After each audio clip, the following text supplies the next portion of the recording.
Hi, good evening. Thanks for joining us. I'm Dwayne Brown. County health officials say they are monitoring 3 people tonight for symptoms of Ebola. The health agency says they are at low risk of infection. They recently spent time in West Africa, the area hardest hit by the Ebola outbreak, but they were not exposed to anyone with the virus. Now, statewide, 19 people are being monitored. No one has been quarantined in California. In other parts of the country, though, controversy is brewing over Ebola quarantines. Amita Sharma has a look at the ethical questions tonight.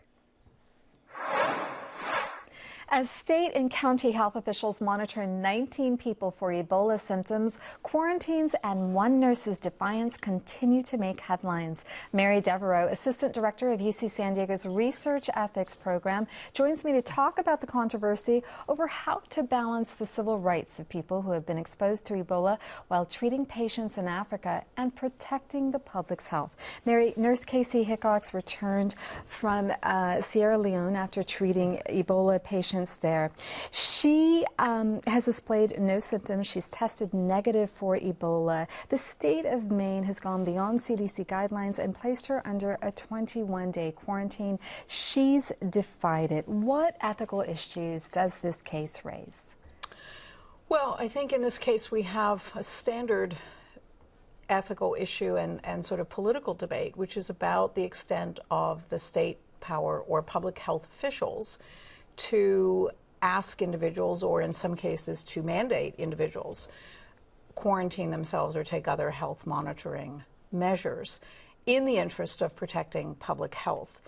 I think the challenge in this case is that this particular nurse, who has, after all, risked her own health, her life and well-being to care for others, she's been back, as far as I understand it now, at least a week. She's been monitored. She was quarantined for 3 days in New York, New Jersey. And now the state of Maine is going beyond the CDC guidelines and asking her to self-quarantine herself. I'm not in a position to estimate her medical condition, but from what I understand, she is, according to everything we know about Ebola, everything we know about infectious disease and how we contain infectious disease, she is of no risk to the public. So Casey Hickox says that she feels like she's been treated like an animal since she returned from Africa. She was isolated in this hospital tent in New Jersey, and she says that she feels like she is, by defying the quarantine, she feels like she is fighting for the rights of other medical workers who will be returning from Africa in upcoming weeks. How do you balance those rights with public health? Well, I think one of the things we have to separate is the difference between what we know scientifically and medically and what public fears are.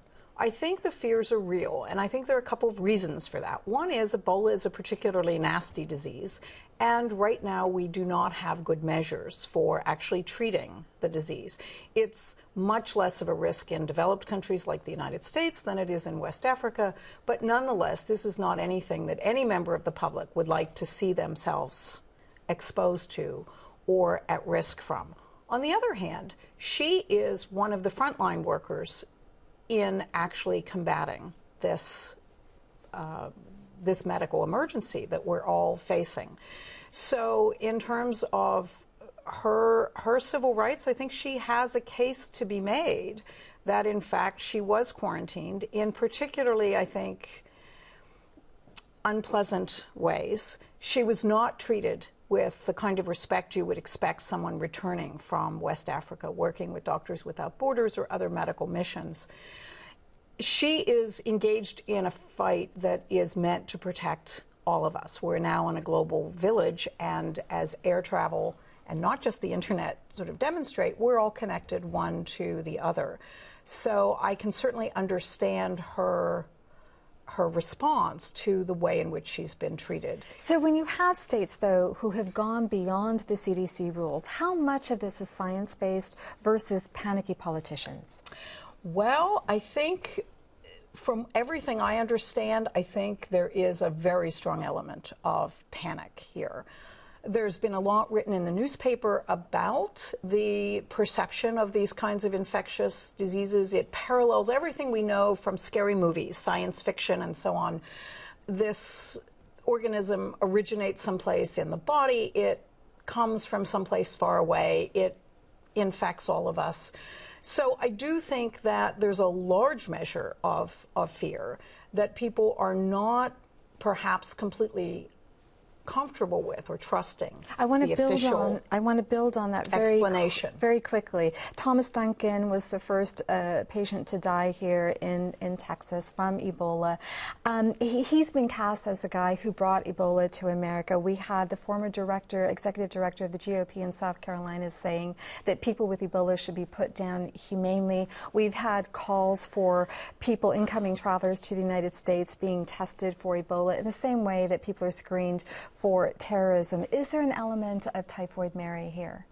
Yes, I think that's a hysterical response. I also think it's a response that contradicts every ethical principle of both sort of medical treatment and of anything we know about international health crises. Ebola is not easily transmitted, and the idea that someone would talk about a human being who came to the United States, who felt ill, who brought himself forward to a hospital and was sent home as if he's an animal that should be put down, I think that goes beyond anything that I would hope that most citizens would endorse. We've got to wrap it there. Mary Devereaux, thanks so much for coming on the program. Thank you. A new study looks at how San Diego County's children are doing economically and educationally. KPBS education reporter Matt Bowler is in the newsroom with more. The nonpartisan nonprofit group Children Now advocates for the health and well-being of California's children. They just released a study showing how children are faring in counties across the state. Here in San Diego, the results are mixed. Jessica Minnick is their director of research. A 5-star rating means you're at the top on all the indicators in education. You see that San Diego has 3 stars, so it's not doing poorly, but it's not where we'd like to see.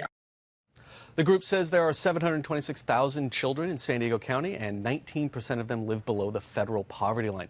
Minnick says 51% of San Diego families can't afford basic living expenses. She says in San Diego, family of 4 needs to earn about $70,000 a year to make ends meet. It's not all bad news, though. San Diego is doing well when it comes to childhood literacy. For young children who are read to every day, San Diego's ranked 12th, and it's above the state average at 69%. And you can see that with 3rd graders who read at grade level, and that's really a telltale sign for kids' academic achievement. To see the study for yourself and to see how much this group thinks your family needs to earn, go to kpbs.org. Matt Bowler, KPBS News. A military court is once again hearing the case of Marine Sergeant Lauren Hutchins III, who was convicted of murder in a major Iraq war crimes case. Then he got the conviction overturned after spending 7 years in the brig. Hutchins is accused of leading an 8-man squad in the killing of an unarmed Iraqi civilian. Marine Corps wants a new trial. The case is being heard at Camp Pendleton. 2 cases of possible voter fraud will not go to trial in San Diego. District Attorney Bonnie Dumanis says there wasn't enough evidence. UT San Diego found 26 ballots cast in the names of dead people. Registrar of Voters looked into it and found data entry errors were to blame in most cases. Well, we are in the final stretch before Election Day, and the last field poll before the vote shows the tightest race for statewide office is between 2 Democrats running against each other.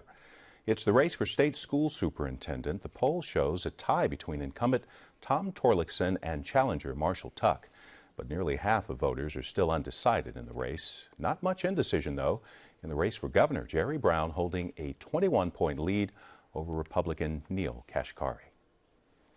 Vice President Joe Biden will be on the stump in San Diego this Saturday campaigning for Congressman Scott Peters. The race in the 52nd Congressional District has attracted a lot of national attention. House Speaker John Boehner was here earlier this month raising money for Republican challenger Carl DeMaio. Of course, you can find all of our election coverage and online voter guide at kpbs.org/election. Then join us for the results Tuesday night. Our coverage begins on KPBS radio and right here on television. After the polls close at 8 o'clock, then at 11, we'll have analysis from Election Central downtown. It's all this Tuesday night, November 4th. The county will need to revise its climate action plan after a court ruled it doesn't ensure a reduction of greenhouse gases. Amitha Sharma tells us what's next. San Diego County's climate action plan won't get the job done, according to an appellate court ruling this week.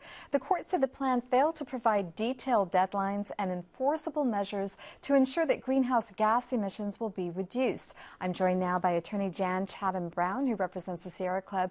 We should say we asked the county to send a representative to the show. The county declined.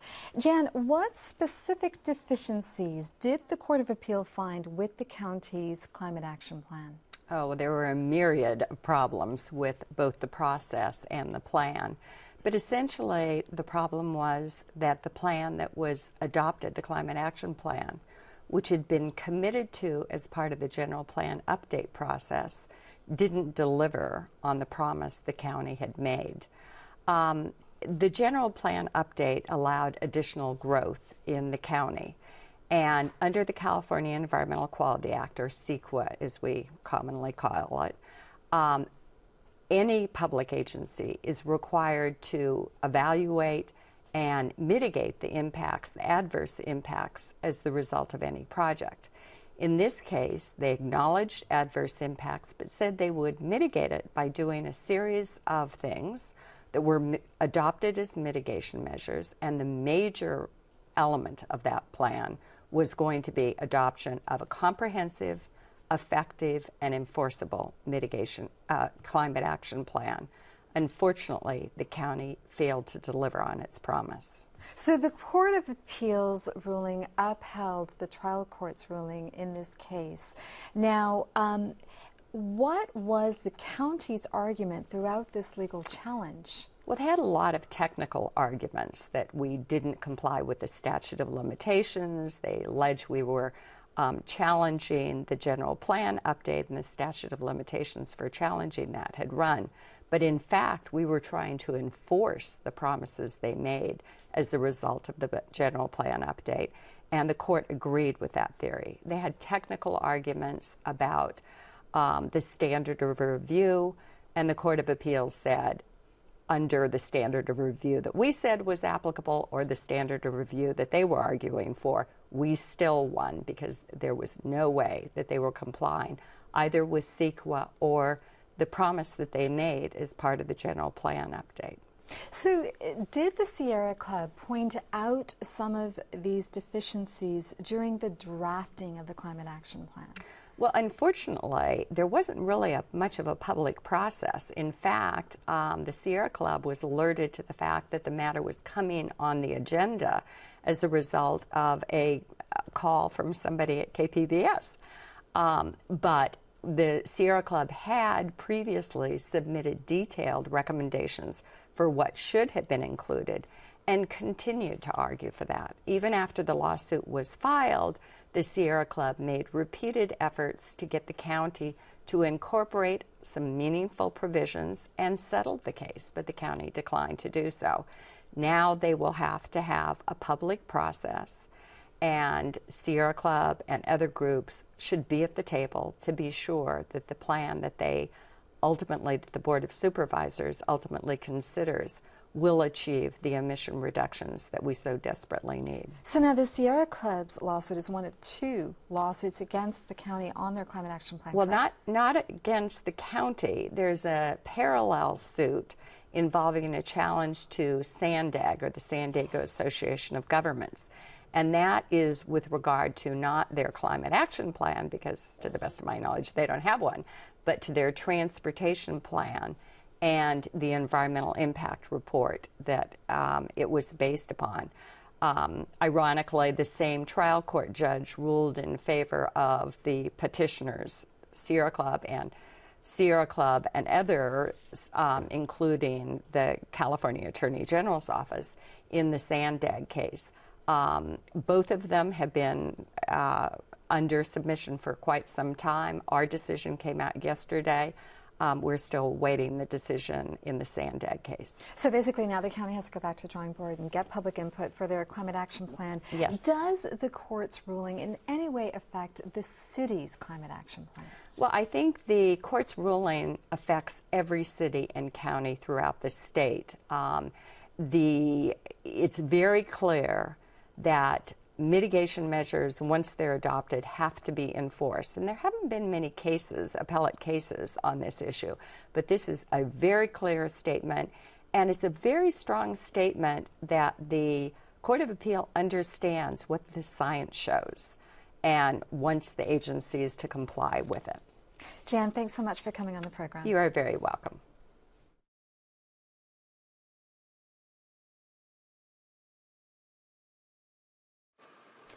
Pretty soon, you won't have to dig for change to use a parking meter around much of San Diego. The city's installing 200 smart meters. They can take credit cards. City Council President Todd Gloria says smart meters are more user-friendly, but he says the next step will be meters that have the ability to allow you to pay by phone. That might send you a text message to let you know when your meter is about to expire, and also may even let you know on a smartphone app where the empty spaces are.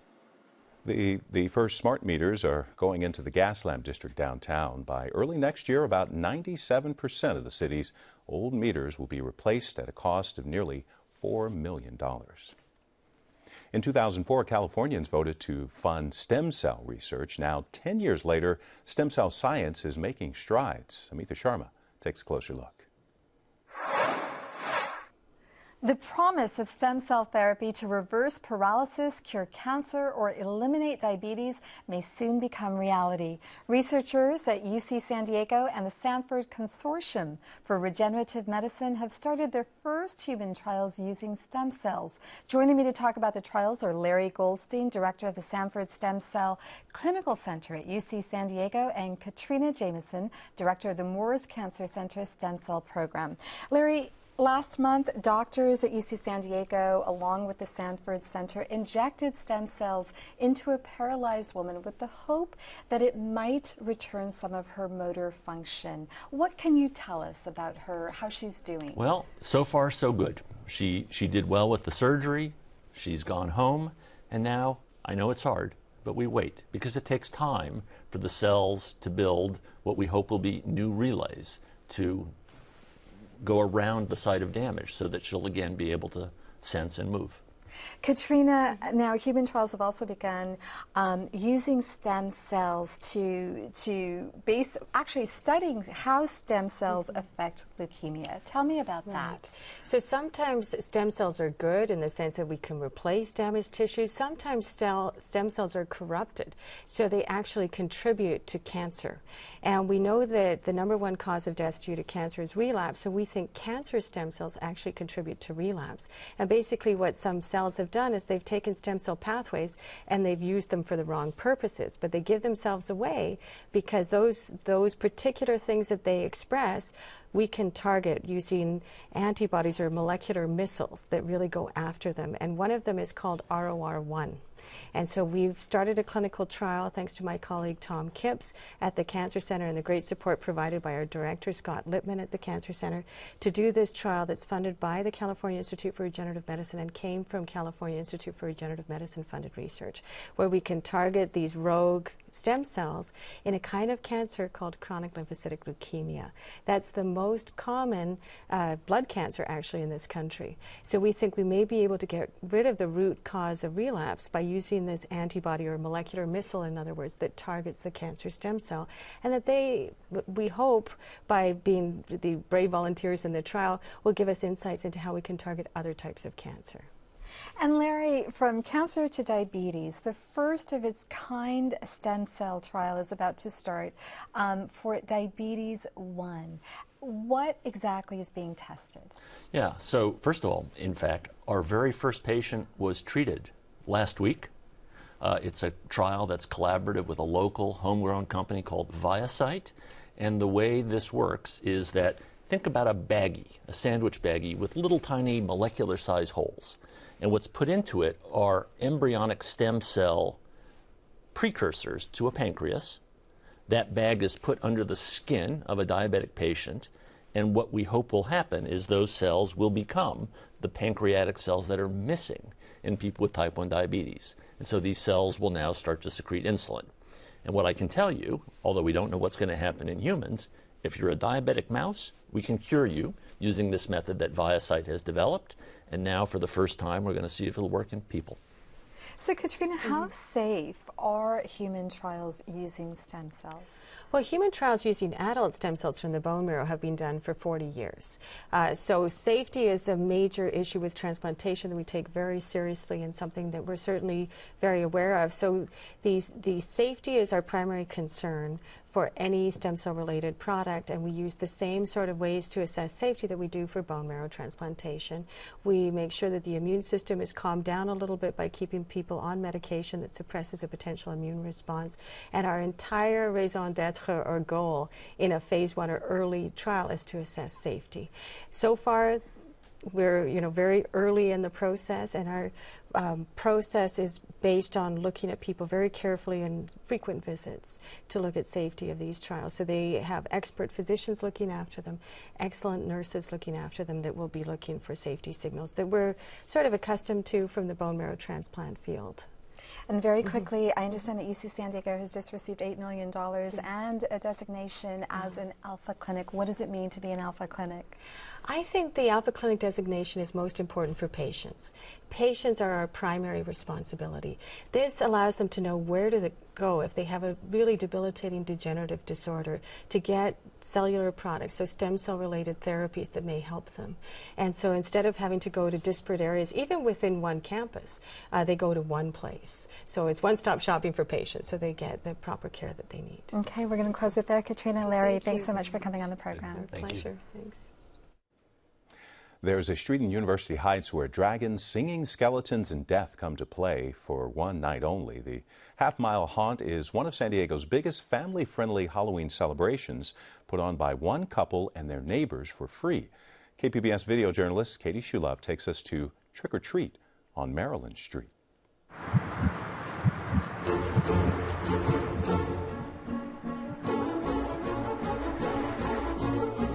People ask if we have kids, and we just say we've got hundreds of them every Halloween.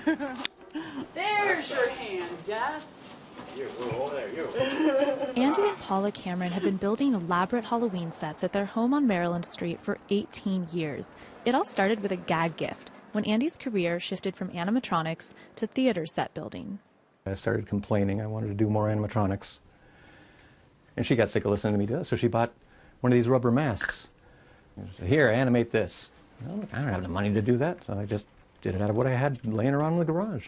Pieces of an old fence, a whole lot of plumbing parts, some bicycle cables, and an old smoke machine that I took apart and put in his nose. Little kids that would remember them seeing Norbert for the first time and just kind of, now I see them and they're teenagers and they're coming up, Norbert, how you doing? They love him. He's just become an institution in the neighborhood. The neighbors were impressed, and some wanted to be part of the fun. We'll put the Bates Motel sign up. Now, the Camerons transform more than a dozen houses on the street. Andy builds all the sets, animates, and lights them. Paula is an artist and designer, so she hand paints everything. They spend at least 200 hours putting it all together, and many neighbors volunteer to help. It's the only holiday that I know of where you celebrate it with your neighbors, the people that physically live close to you. And this is how you get to know them. Popped up a little bit. They're better known as Mr. and Mrs. Halloween in the neighborhood. That's the Camerons' next-door neighbor, Rich Wise. My house is the Bates Motel from Psycho, and I dress up as Mrs. Bates. Wise has been involved for 17 years. He said there were 200 trick-or-treaters his first year. Now, I'd say probably between 3,000 and 5,000. And that can cause a traffic jam on the street, and the police have come by to help with traffic control in years past. It sometimes feels like we get busloads of kids because they come in spurts. But that's not what Andy Cameron says they're going for. And we'd see them pull up, drop off all the kids, they look around at all of our stuff, they'd get back in the van and they leave. And it's really for our community, it's for us, for the people around here. It's all based on the idea. When I was a kid, I remember trick-or-treating and coming around a corner and just seeing a lot of lights and props, and somebody was doing something and you run over there. So I always like the idea of somebody coming around a corner and seeing all this. The cool house, you know.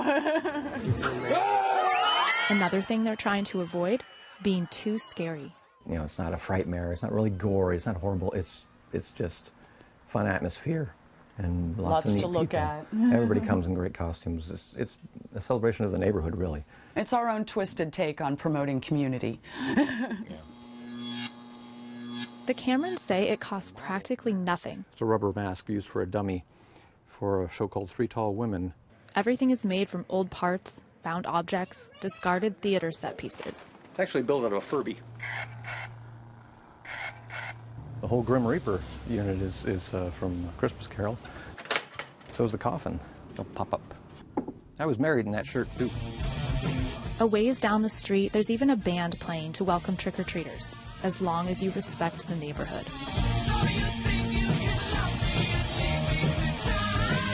Katie Shulev, KPBS News. Trick-or-treaters may want to keep umbrellas handy. Some rain is expected late tomorrow night. It won't last long, though.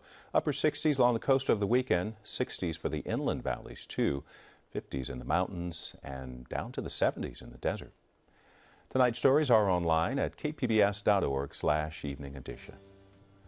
Thanks for joining us. Have a great night.